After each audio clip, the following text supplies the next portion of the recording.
Mheshimiwa Spika, vita vinavyoendelea Mashariki ya Kati vimeleta madhara makubwa sana kwa uchumi wa dunia. Ukiacha suala la kupanda kwa bei ya mafuta ambalo umeshalitolea mwongozo jana, wachambuzi wa mambo wanasema kwamba vita hii ina matokeo makubwa sana yenye athari hasi kwenye biashara ya kimataifa, kwenye sekta ya bima, kwenye sekta ya uagizaji wa bidhaa muhimu, kwenye biashara ya madini, kwenye usafiri wa anga wa kimataifa. Hii maana yake ni kwamba Tanzania haiko salama. Swali kwa Waziri Mkuu, nataka kujua ni kwa namna gani serikali imefanya tathmini juu ya athari ya vita hivi kwa mipango ya kiuchumi ambayo tunaendelea nayo na mingine tutayoipanga hivi sasa na hatua ambazo imejipanga kuzichukua. Asante.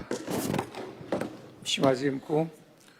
Mheshimiwa Spika, mpongeze pia Mheshimiwa mbunge kwa kuwa mfuatiliaji wa masuala yanayoendelea duniani. Ni kweli vita vinavyoendelea Mashariki ya Kati na vilivyotangulia huko Ulaya ya Mashariki ni tatizo kwa dunia nzima, itakuwa na madhara kwa dunia nzima. Na Tanzania sio kisiwa, ni nchi ambayo inategemeana, inafanya biashara, inafanya mawasiliano, lakini pia na mashirikiano na nchi zote duniani. Serikali imekwisha kufanya tathmini ya awali kupitia sectors mbalimbali, ndio maana tumeweza kupata maoteo kwamba kutakuwepo na mabadiliko ya bei katika baadhi ya shughuli zetu za kiuchumi, ikiwemo la awali kabisa ambalo limeshajitokeza la kupanda kwa mafuta, lakini na mengine kama ambavyo Mheshimiwa mbunge aliyoyataja yakiwemo ya bima, lakini kutakuwepo pia na matatizo yatakayojitokeza yanayohusiana na matatizo kwenye masoko ya fedha kule duniani ambako sekta binafsi na serikali tumekuwa tukitumia kama chanzo cha kupata fedha za kutekeleza miradi ya maendeleo kwa njia mbalimbali.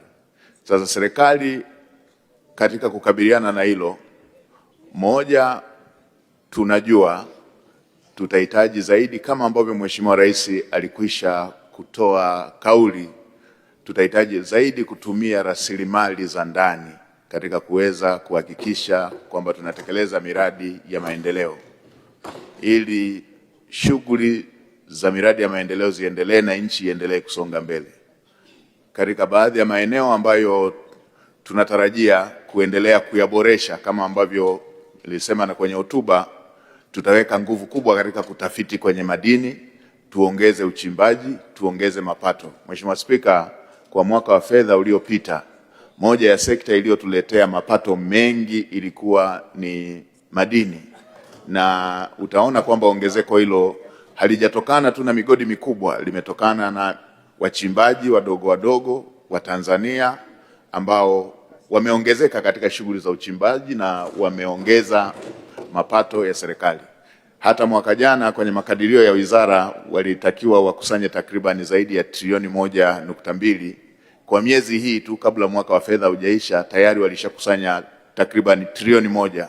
Unaweza ukaona kwamba hiyo ni sekta ambayo ni rasilimali zilizo ndani ya nchi yetu ambayo inaweza ikafanyika kama chanzo cha mapato kama tutaongeza wigo.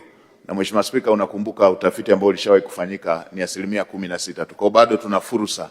Na Mheshimiwa Spika, nchi yetu kila wilaya ni madini. Kwa hiyo hii ni moja ya sekta ambayo tunadhani tutaongeza nguvu ya kutafiti ili tuweze kujitegemea kimapato ndani ya nchi.